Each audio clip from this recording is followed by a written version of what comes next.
Today we are going to talk about busting barriers and embracing agility. When we say embracing agility, we're talking about agile transformation at the organizational level. And today we have with us, I'm your host, Dr. Ernesto Custodio. We have Nick Melillo. Nick is our customer success director at Agile Genesis. And Nick, would you like to introduce yourself? Say hello to the crowd. Sure. Thank you very much. Hey, everybody. Welcome to the show. Like Ernesto said, I am Nick. I am the customer success director, customer success manager here at Agile Genesis. Basically, it is my job and my responsibility and my passion to help you find the correct solutions through Agile Genesis for your Agile transformation. Could be anything from one quick coaching session to an entire transformation for your whole enterprise. And that's kind of what we're going to be talking about today. And Dr. Custodio is going to touch on a little bit more before we dive into the details. But really the focus of this conversation is to answer all the questions that I get all the time. Just to kind of go through, what is it that an Agile transformation really entails? Because a lot of times we get potential clients and clients come through and they don't really know exactly what they're getting themselves into, or they kind of learned something about it but had a lot of questions. So we just wanted to take the next 20 minutes to a half hour and just kind of talk those details out so that everybody who's watching this and who will watch it in the future kind of knows what an Agile transformation really is. And that's a great segue, Nick, because in full transparency, we debated a little bit about having this session because we didn't want it to be a commercial. We don't want that. That's not the intent here. And it sounded a little self-serving to talk about the services that we offer in our customer success journeys when it came to contributing to the community. But we concluded this was worthwhile and we're hoping beneficial to everyone that's watching, because there's a certain stigma or limited amount of information, if you will, when it comes to what am I getting into when I'm looking into an Agile transformation? What is it? How do I engage it? Am I here to sort of do a quick in and out, or am I signing my life away? And because, Nick, you are dealing with this every day, talking to our customers, answering questions, we thought, well, who better to address that than a day in the life of one of our best. Don't tell Nick I said that for those watching. Yeah, I didn't hear anything. Thank you, but yes, for sure. And I think now's the perfect opportunity if we want to just kind of really just dive into it. I mean, the first question really is like, what's the process? So I think the best thing to do is just kind of walk through it. Yeah, and when we say what's the process, we're talking about what's the process for an Agile transformation, right? Oftentimes, we get individuals, perfectly fine, love our students, come to us and say, hey, I want to take an Agile class. I want to take a Scrum Master class. I want to take a Scrum and Scale class. And they buy a seat and they're in. That's great.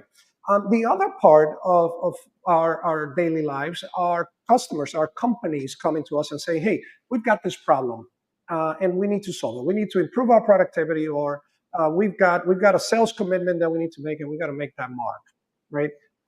And at that point, we might be talking about a individual team or a department or a particular task. So that often leads to, well, let's take it from the bottom and let's look at what some of your problems might be. So when Nick, you mentioned what that might look like, I think you were referring to an Agile transformation. And in there, it includes some of the things that we're used to hearing: Agile coaching, Agile training.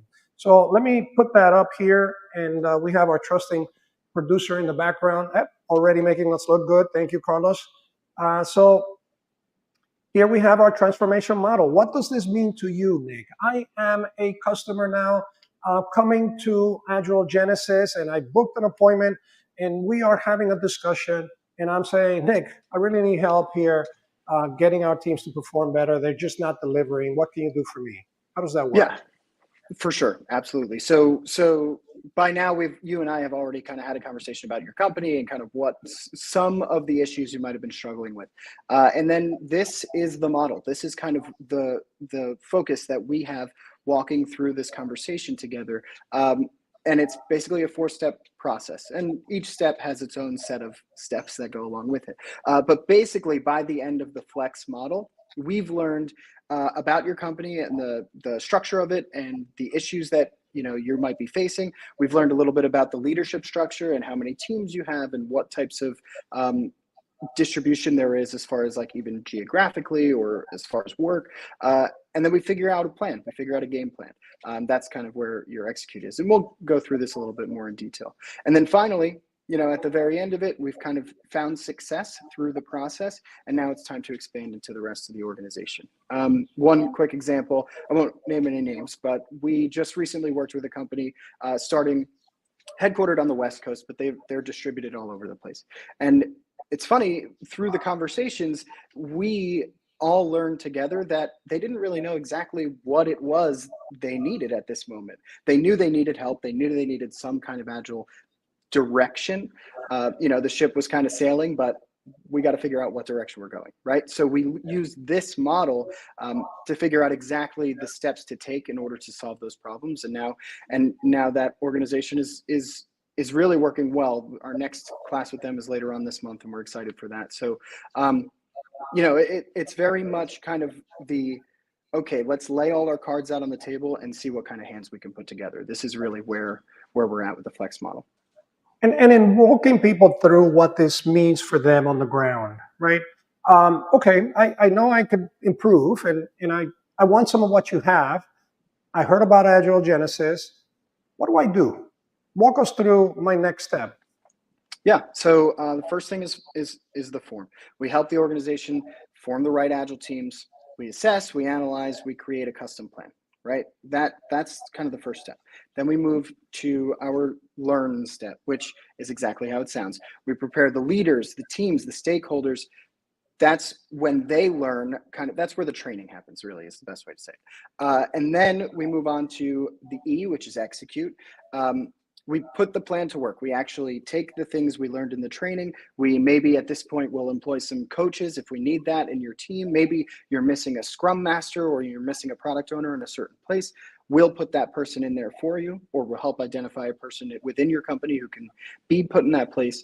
And in that process, we're now doing workshops. We're doing one-on-one classes. We're doing further courses if we need any more kind of specific teaching. And then obviously move on to expand. That's the X there, which is taking everything we learned with that one team. Maybe it's the software department or something like that, or a sales team. And we expand that through the rest of the organization. Because now you've found success, you've learned all of the tools, and you have them all in your back pocket. And now it's time to make that a company-wide thing. And I just want to share everything you said in a visual, maybe not everything, but what you mentioned in a visual that kind of gives you a summary of that, right? There's the forming, which is, hey, this is the state where the output of that, the outcome is to understand the needs of the organization. This is done with our actual experienced Agile coaches and organizational trainers that are going to look at a 360 of your organization. That includes your teams, that includes your leadership, that includes your stakeholders. We define the problem and we come up with a playbook. The output of that is the way in which Agile is going to work in your organization. That might have Scrum at Scale, that might have SAFe, that might just be Scrum at the team level, that might be Kanban. It all depends, right? Every transformation is a fingerprint for an organization. It's unique. You can't buy this off the shelf and just plug it in. So by understanding where your pain points are, we begin to define success. What are we looking to fix, right? A problem half stated is a problem half solved. So we want to be very, very clear about what we're going after. And now we've got the plan that we're going to be executing. And then there's the learn part of things and training. That is everybody learning how to do this together, doing it the same way so that we have uniformity. And that way we have alignment. We don't have disjointed practices or individuals going into the wild not knowing how to do this. We train the leadership, we train the stakeholders, and we train the developers. Now, Nick, I know you're going to correct me, right? At any point, individuals in an engagement can choose from this. You don't have to consume all of Flex, but we're very system oriented. In other words, we think end to end, and we want to give our customers the option to do this with each step of the way in mind. Customers oftentimes come to you and say, hey, we don't need the F. We're okay with that. We've already done our surveys, or we understand what we're trying to solve. So we go into the learning stage, taking that into account and bringing it there. Or they might go into, they might already be in, they might have been trained, and what they're looking for is alignment, and the teams aren't executing well. And we go directly into E, right? This is a guide. It's a North Star. You don't have to consume it all. Keep me honest, Nick, here if I'm not representing that well. Yeah, no, that's absolutely true. You know, you mentioned those organizations that have already taken care of the F part and maybe even the training part, right? They've already taken care of F and L, and we move on to E next. But recently, we've been seeing more. I'm not 100% sure, you know, if we've even started the process on forming, and like there's a lot of preliminary questions that many of the people that I've worked with in the really in the past, I would say, month or so, who have been struggling with just figuring out the right questions to ask to assess the organization's issues, right? So we've been seeing, at least recently, starting from ground level in form and then moving through. Maybe, you know, maybe it cuts off at training classes, for example. Cuts off there, and then we come back to, you know, revisit and say, hey, how's the execution going? And sometimes the execution is going great. They took off running. It was amazing. Sometimes maybe we need to plug back in at that point, and that's okay. That's what it's all about, is trying to figure out the best solution and the best use of these steps for your team. And you say we. I want to be clear on who that is or what the roles are, because that's an important distinction as well. When you say we, you really mean it, Nick. You're in this, right?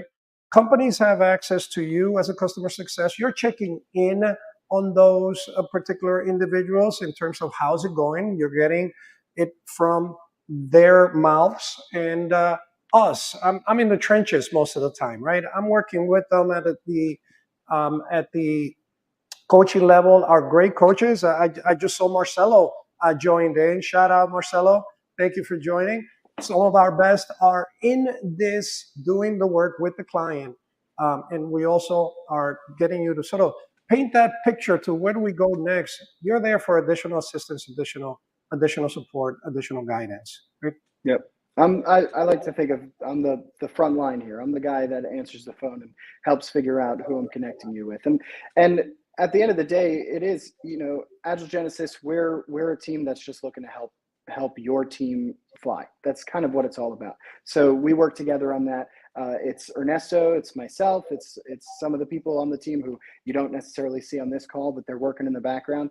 And like you mentioned, our other coaches, Marcelo to name one, but it's a small team with a big team's heart. That's the way I like to say it. I like that. I like that a lot. And there is a shameless plug in there. I don't know how else to plug it or to say it without it sounding like a plug. That team behind the scenes is a key element. If you are an individual looking to solve a problem in your organization, looking to improve, it might be increase productivity, it might be creating alignment, it might be improving quality, or you simply know that you want Agile and you are looking at a transformation, make sure that when you're vetting your partner in this, because you really are going to partner with whoever's going to be responsible for that or help you with that, that they have sufficient resources, right? That is not a individual that is here today and gone tomorrow. That maybe when it's time to expand and you want to do this further, they don't have any additional resources or capacity or additional individuals that can help make this an organizational initiative, right?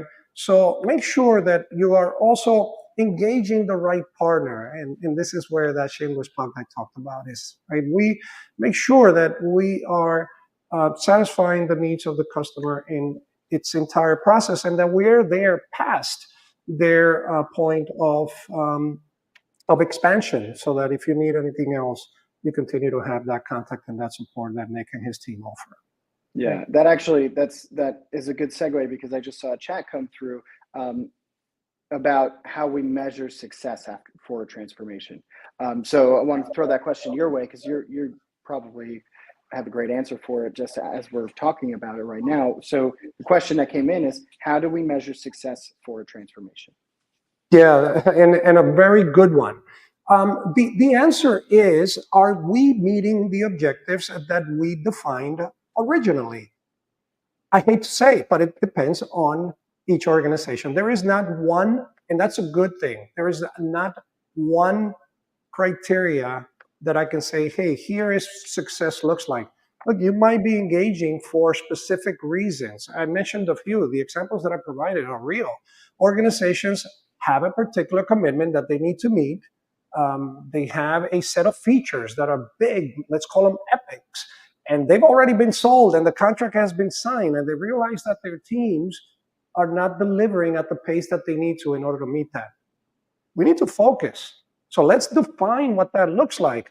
Are we delivering sprint after sprint, if we're doing Scrum, in order to meet that pace?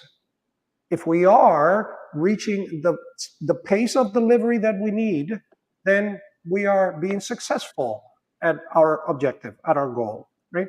If what we have is that we are buried under our technical debt and our teams cannot get to innovation because, well, they simply are constantly fixing bugs because things keep coming back all the time after we throw it over the fence, we need to focus on how do we reduce rework, right? Having the proper definition of done, created, observed, and executed so that we're creating quality. The needs are different. You might have a need for both, and we do that. It's not that we ignore one, but we put the focus on the thing that we define. So I mentioned two, right? And they do fit under a general category. So how do you define success? Well, is a team delivering value? Are your teams delivering value sprint after sprint or iteration after iteration? Is that value of high quality? So there's no need for reworking those particular items and that were finished because otherwise we'll have a false sense of progress. Is the team happy? What is our team happiness metric? Are the teams executing at a sustainable pace? Are we burning them out so that we, again, think that we're moving fast, but all we're doing is delaying breaks and the burnouts that are going to come later? And are your customers satisfied? Is what we're producing the right thing, right? Everything else is effort in order for us to be able to have those benefits. How we get there and how we measure that depends on the organization, and we have an entire set of tools to do that and help us. I hope that was useful. Yeah, absolutely. And just to kind of put a button on it, how do we measure success of a transformation? Well, from the beginning in that form section, that's kind of where we define what a success would look like. That's where we answer those questions or we ask those questions that you just said. For example, you said, are the teams happy and are the customers happy at the end, right? Well, what does happy look like and how we're going to measure that? We talk about that up front so that at the end, when all the training's been done and we're kind of working through the process, then we can actually define it. Did we have a successful conversation, or did we have a successful transformation? And so that's that kind of puts the button on that, I would say. I love that. Yeah. And by the way, if you're watching this live, we are looking for comments. We're looking for chats. This is a conversation here, not only between the two of us, but it's also between anybody here watching. So if you have any questions or comments, just throw them up on the chat there, and we'll be watching for them. I did want to also make a quick, small, shameless plug as well as we work through it. If you're interested in an Agile transformation, or if you want to learn more, absolutely, just check us out, agilegenesis.com. You can contact me directly. It's very simple, Nick@agilegenesis.com. I'm happy to answer any emails or schedule any calls. Just wanted to kind of throw that in there in the middle here. That's your little commercial. See, I did tell you he was the best. All right. And Nick, I do want to point out one more aspect that I think it's important in how we title our slide, because it was another point where we went back and forth on, you notice that the header there is Agile coaching, Agile Genesis coaching. Why do we do that? Why do we do that? It's so that we can get to this point in our conversation. Very often, we throw coaching around as if that is the full engagement, that is the full objective. And it's not. Notice that coaching is right here, executing, activating, and coaching. It's actually one of many steps. First, we've got the forming, we've got the learning, that's the training part of things on the learning side, and we got the expanding. Now, we tend to throw an umbrella term at it, and that is an agile coach. So we wanted to be friendly to that vocabulary, but clarifying that when we get to this point right here, oh, right, my cursor's off on the share. When we get to this point right here, we are talking about conducting actual workshops with the teams, and experts are working with your teams. When I say your teams, I mean our customers, in ensuring that they're doing this right, and that there's one-on-one sessions, that they're self-correcting, that there are objectives, and that we have a transformation map that we are tracking. This is where that definition of success gets included, so that we are tracking the right things that are going to give us that success.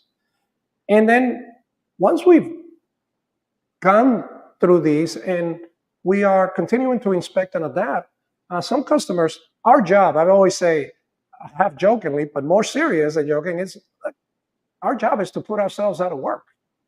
If we have empowered our customers to be self-sufficient, or I shouldn't say we, if I should say when, and we try to do this in the quickest time possible, we have succeeded. Our job is to make sure that our customers know how to do this on their own. It's not for us to be lifetime members into the team.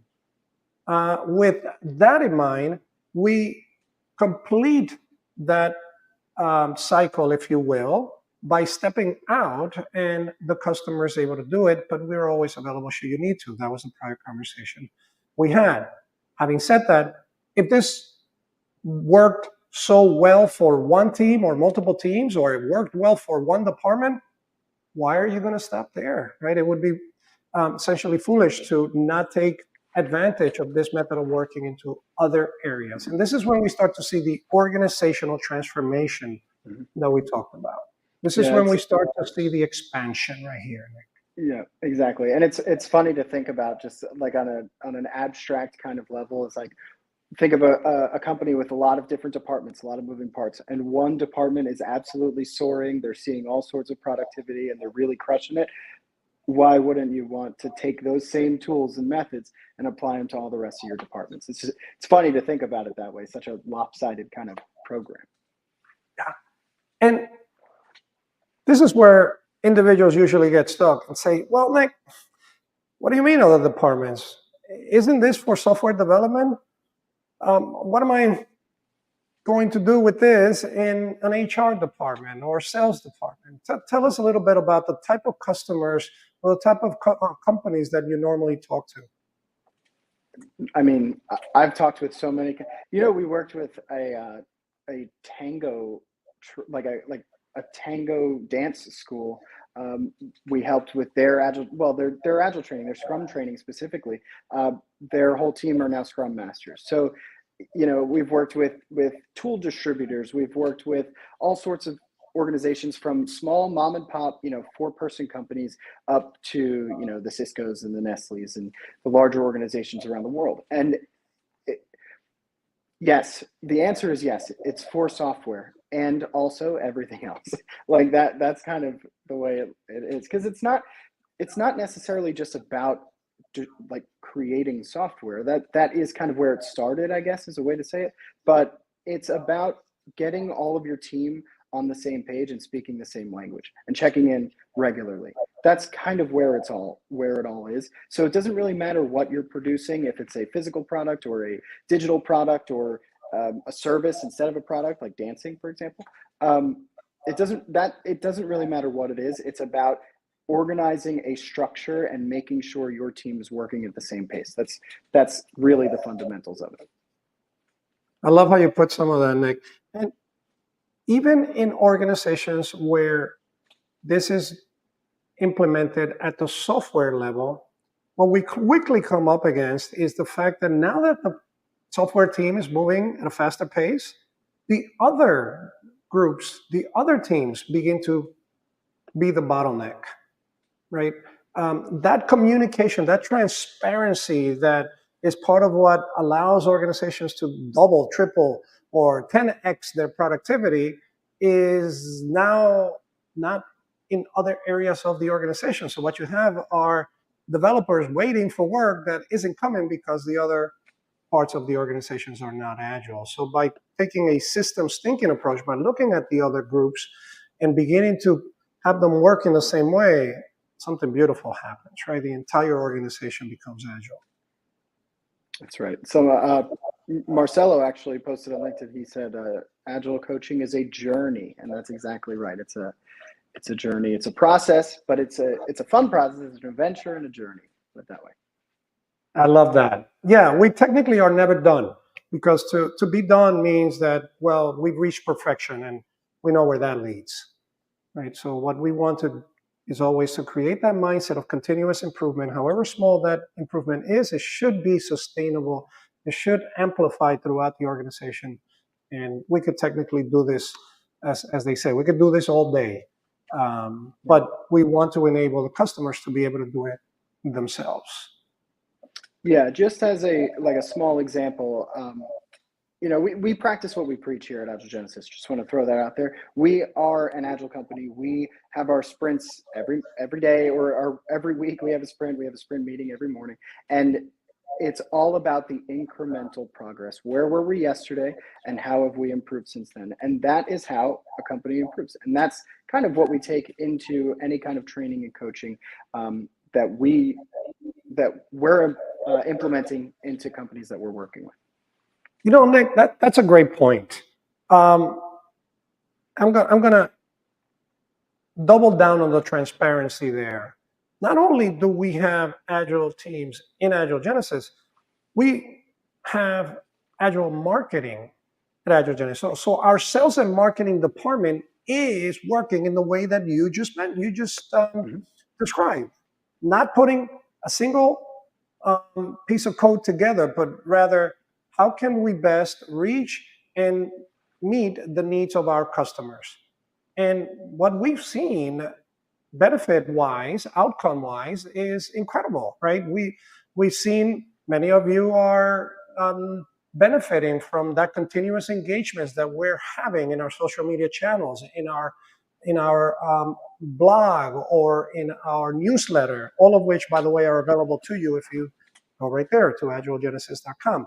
But this is a product of a Scrum marketing team moving at the speed of light. We now have engagements in LinkedIn that have double, triple. In fact, I could say they are 10x higher than we had when we were working in individual silos before we formed that marketing Scrum team. So a great example of applying Scrum to something other than or in addition to product development. Absolutely, for sure. I'm seeing a couple more comments come in, by the way. One just said, this is a good question. How do you foster a culture of learning and continuous improvement in your organization? That's a great question. That's a great question. Throw that to you, Dr. Custodio. I think it goes back to the comment that was posted there by Marcelo. Agility is a journey. Agility is not a destination. Agility is the mindset that we are going to improve a little bit each time, and we're going to do this continuously forever. As long as there's a product, there's improvements to be made. The idea that no small improvement is too small. And on the opposite view of that, the idea, or the half full view, the day we say, hey, we are great, we no longer need to improve, is the day we stop being agile. As long as we say, hey, we're doing something here right, let's keep improving it, and we're doing those in iterations, and we're doing it at a sustainable pace, we're being agile. If you're looking for a definition of agility, there you have one, right? There are many, but the idea that continuous improvement is what makes us agile. And that is a mindset. That is not something that we put as a process that you automatically turn on. This is something that we work on a constant basis. How can we improve?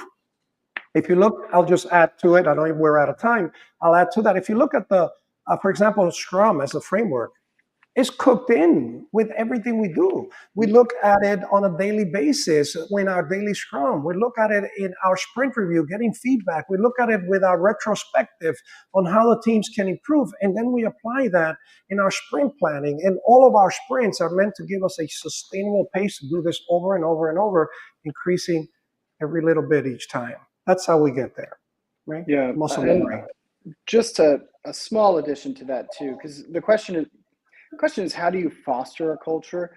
And I mean, outside of agility and any kind of training or coaching, really, as far as culture goes within an organization, it's a matter of buy-in from the get-go. You know, when you're hiring or when you're looking to bring people on your team, you want to hire people who kind of fall into that same, who already have that initial mindset of, look, I want to improve personally. I want to be a part of a company that is looking to improve.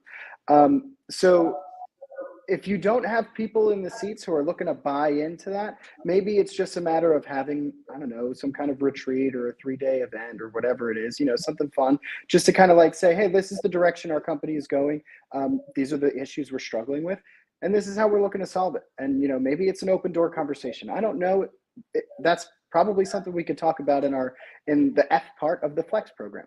But at the end of the day, it's a matter of, does your team buy into the continuous improvement? Do they need to be sold, or are they not going to buy in? Because if they're not, then that's a different question. But on a lighter note, fostering a culture of improvement is something we want to do from the very beginning, as early on as we possibly can. It's a matter of, we are a group that improves, that we try to do better every day than we did the day before, as an organization, and as individuals. Most people buy into that right away, because who doesn't want to become better than they were yesterday? And that's it. It's fun. It's exciting. It creates momentum. I love that too, right? Who wouldn't want more of that? Once you get a little bit of it, it creates this cycle of wanting more. And in the end, we become addicted, in a good sense, to that continuous improvement. Okay? Absolutely. So as you see on the bottom of your screen there, the link is right there, agilegenesis.com/#contact. There should be an A there, I think, to contact, CONTA. No, that URL is actually correct. Oh, is it? That is okay. the URL, yes. Yeah. Okay. All right, so it's CONTCT. Right there at the end, that is going to open up a page for you to contact us right away. There should be maybe a calendar there if you want to schedule a call, or you could go ahead and send us an email right then and there. That email will go straight to me, and I'm the guy answering that email. So pleasure to meet you before we even see that email come through. But do you have anything else, Dr. Custodio, you want to talk about before we kind of wrap it up today? No, I think this, I mean, I'm hoping that this was valuable to individuals, sort of demystifying agile transformations and what it means to pick up the phone, to use an old analogy there, or just get in contact and start the conversation. It's a very non-intimidating way, putting a face behind the department that's behind this, where Nick is simply going to understand what your needs are and walk you through the process, whether you're just considering doing this from day one and know nothing about it, or whether you've been at it for a while and need additional help in doing so. This is the right channel to start. It's funny, I just saw you do this for pick up the phone, which isn't even what they do anymore. It's this now. It's crazy. It's wild. You know, these white hairs are not painted on. Well, at least you have some. All right. Well, good stuff. All right. With that, yeah. Carlos allowed us to go 5 minutes over. I think we owe him a beer for that. But thank you very, very much, Nick. We will be on this end. Should anyone have any follow-up questions or need additional help with what we discussed today. Thank you, everybody. It was a Thank you pleasure. all. Have a good one.